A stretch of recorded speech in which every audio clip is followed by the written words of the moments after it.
Hi ಎಲ್ಲರಿಗೂ ನಮಸ್ಕಾರ. ಇದು ಬರೀ ಧೂಪ ಅಷ್ಟೇ ಅಲ್ಲ, ಹೂವಿಂದ ಮಾಡಿರೋ ಮ್ಯಾಜಿಕ್. ಪೂಜೆ ಮಾಡಿ ಹೂ ಚಲ್ಲಿ ವೇಸ್ಟ್ ಮಾಡಾಕತ್ತಿದ್ರೆ ಈ ವಿಡಿಯೋ ಮಿಸ್ ಮಾಡಲಾರ್ದ ಸ್ಕಿಪ್ ಮಾಡಲಾರ್ದ ಕಂಪ್ಲೀಟಾಗಿ ನೋಡ್ರಿ. ಇದ್ರಾಗ ಕೆಮಿಕಲ್ ಅದು ಏನೂ ಇಲ್ಲ, ಫುಲ್ ಕೆಮಿಕಲ್ ಫ್ರೀ. ಕೆಲವೊಬ್ರಿಗೆ ಇದ್ರದ್ದು ಧೂಪದ ಇದ್ರದ್ದೆಲ್ಲ ಸ್ಮೆಲ್ ಬರಲ್ಲ, ಅಲರ್ಜಿ ಆಗ್ತಿರ್ತದೆ. ಅಂಥವ್ರು ಇದನ್ನ ನೋಡಿ ಮನೆಗೆ ಒಂದ್ಸತಿ ಟ್ರೈ ಮಾಡಿ. ಸ್ಟಾರ್ಟ್ ಮಾಡೋಣ. ಪೂಜೆಗೆ ಹೆಚ್ಚಿದ ಹೂನೆಲ್ಲ ಹಿಂಗೆ ಪಕಡಿ ಎಲ್ಲ ಬಿಡಿಸಿ ಬಿಡಿಸಿ ಇಟ್ಕೋಬೇಕು.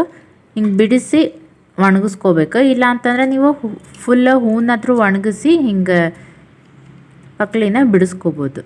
ಆದಷ್ಟು ನೆರಳಾಗಿ ಒಣಗಿಸಿದ್ರೆ ಅದರದ್ದು ಸುಗಂಧ ಚಲೋ. ಈ ಥರ ಮನ್ಯಾಗ ಧೂಪ ಮಾಡಿದ್ರು ಹಚ್ಚಿದ ಮ್ಯಾಗ ಸ್ವಲ್ಪ ಹತ್ತದಂಗಾಗಿ ಆಮ್ಯಾಗ ಆರತ್ತ ಕಂಪ್ಲೀಟಾಗಿ ಬರಲ್ಲ ಅಂತಾರೆ.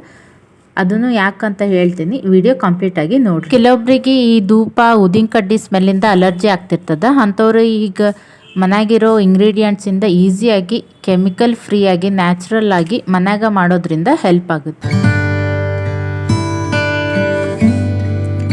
ಹೂವೆಲ್ಲ ಒಣಗಿದ ಮ್ಯಾಗ ಅವನಷ್ಟು ಮಿಕ್ಸಿಗೆ ಹಾಕ್ಕೊಂಡು ಅದ್ರ ಜೋಡಿ ಈಗ ತೆಂಗಿನಕಾಯಿ ಸಿಪ್ಪಿ ಇರುತ್ತಲ್ಲ ಜುಬ್ರ, ಅದು ಸ್ವಲ್ಪ ಜಾಸ್ತಿನ ಹಾಕೋಬೇಕು. ಒಂದೆರಡು ಲವಂಗ, ಒಂದು ಸ್ವಲ್ಪ ಕರ್ಪೂರ, ಪಲಾವ್ ಎಲೆ, ಒಂದು ಸ್ವಲ್ಪ ಚಕ್ಕೆ ಹಾಕಿ ಫುಲ್ ಸಣ್ಣಗೆ ಪೌಡರ್ ಮಾಡ್ಕೋಬೇಕು. ಇದಕ್ಕೆ ನೀವು ಸಾಂಬ್ರಾಣಿದ ಪೌಡರನ್ನು ಹಾಕೋಬೋದು. ಇನ್ನೊಂದು ಸ್ವಲ್ಪ ಸ್ಮೆಲ್ಲನ್ನು ಚಲೋ ಬರುತ್ತೆ. ಇಲ್ಲ ಒಣಗಿದ ಸಗಣಿನೂ ಹಾಕೋಬೋದು. ಫುಲ್ ಸಣ್ಣಗೆ ಪೌಡರ್ ಆದ್ಮ್ಯಾಗ ಅದನ್ನು ಸಾಣಿಸ್ಕೊಂಡ್ರೆ ಪುಡಿ ಇನ್ನೂ ಚಲೋ ಬರುತ್ತೆ ಮಾಡೋಕ್ಕೆ.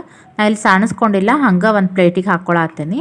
ಹಾಕ್ಕೊಂಡು ಅದಕ್ಕೆ ಒಂದೆರಡು ಚಮಚ ತುಪ್ಪ, ಸ್ವಲ್ಪ ನೀರು ಹಾಕ್ಕೊಂಡು ನೋಡ್ಕೊಂಡು ಹಾಕ್ಕೊಂಡು ಸ್ವಲ್ಪ ಗಟ್ಟಿಗೆ ಕಲಿಸ್ಕೋಬೇಕು. ಈ ಥರ ಪೂಜೆ ಮಾಡಿದ ಹೂವನ್ನ ಕಸ ಅಂತ ಚೆಲ್ಲೋ ಬದಲು ಮನ್ಯಾಗ ಧೂಪ ಮಾಡ್ಕೊಂಡ್ರೆ ಫ್ಲವರ್ ಹೂವನ್ನೆಲ್ಲ ರೀಸೈಕಲ್ ಮಾಡ್ದಂಗೆ ಆಗುತ್ತೆ. ಅಂಗಡಿಯಿಂದ ಉದಿನ ಕಡ್ಡಿ ಧೂಪ ತರೋದು ಅದರದ್ದು ಖರ್ಚು ಏನೂ ಇರೋದಿಲ್ಲ. ನಾವು ಮಾಡಿದ್ರೋದ್ರಿಂದ ಏನೋ ಒಂಥರ ಮನಸ್ಸಿಗೆ ಖುಷಿ ಇರುತ್ತೆ. ಇದನ್ನು ಡೈಲಿ ಪೂಜೆಗಂತರ ಇಲ್ಲ ಹಬ್ಬದ ಟೈಮ್ನಾಗಾದರೂ ಯೂಸ್ ಮಾಡಿ. ಹಿಂಗೆ ಚಲೋತ್ನಾಗ ಕಲಸಿದ ಮ್ಯಾಗ ಮೌಲ್ಡ್ ಇದ್ರೆ ಮೌಲ್ಡ್ನಾಗಾದ್ರೂ ಮಾಡ್ಕೋಬೋದು.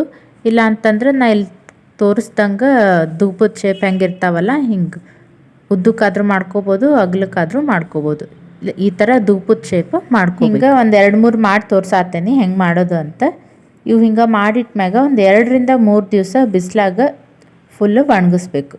ಇಲ್ಲ ನೆರಳಾಗಿ ಒಣಗಿಸಿದ್ರೂ ಒಣಗ್ತಾವೆ.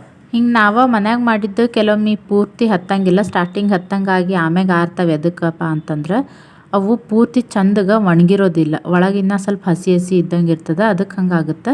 ಮತ್ತು ಇವು ಅಂಗಡ್ಯಾಗಿನ ಥರ ಇದ್ರಾಗ ನಾವೇನು ಕೆಮಿಕಲ್ ಹಾಕಿರೋದಿಲ್ಲ. ಅಂಗಡ್ಯಾಗಿನ ಧೂಪಕ್ಕೆಲ್ಲ ಚಾರ್ಕೋಲ್ ಅದು ಹಾಕಿರ್ತಾರೆ, ಹಂಗಾಗಿ ಅವು ಜಲ್ದಿ ಇದಾಗ್ತವೆ. ನಾವಿಲ್ಲಿ ನ್ಯಾಚುರಲ್ ಇಂಗ್ರೀಡಿಯೆಂಟ್ ಯೂಸ್ ಮಾಡಿರೋದ್ರಿಂದ ಅದು ಬೇಗ ಹತ್ಕೊಳ್ಳೋಂಗಿಲ್ಲ. ಅದಕ್ಕೆ ಸ್ಟಾರ್ಟಿಂಗ್ ಧೂಪ ಹಚ್ಕೋಬೇಕಾದ್ರೆ ಸ್ವಲ್ಪ ಹೊತ್ತು ಜಾಸ್ತಿ ದೀಪಕ್ಕೆ ಹಿಡಿಬೇಕು. ಬೇಕಾದ್ರೆ ನೀವು ಇಲ್ಲಿ ನೋಡ್ಬೋದು, ನಡುಕೇನೂ ಆಗಂಗಿಲ್ಲ, ಕಂಪ್ಲೀಟಾಗಿ ಫುಲ್ಲು ಚಂದಾಗ ಉರಿತದೆ. ಸ್ಮೆಲ್ ಮಾತ್ರ ನ್ಯಾಚುರಲ್ ಆಗಿ ಮಸ್ತ್ ಇರುತ್ತೆ. ವಿಡಿಯೋ ಇಷ್ಟ ಆಯ್ತು ಅನ್ಕೋತೀನಿ. ಹಂಗಾರೆ ಲೈಕ್ ಮಾಡಿರಿ, ಫ್ಯಾಮಿಲಿ ಫ್ರೆಂಡ್ಸಿಗೂ ಶೇರ್ ಮಾಡಿರಿ.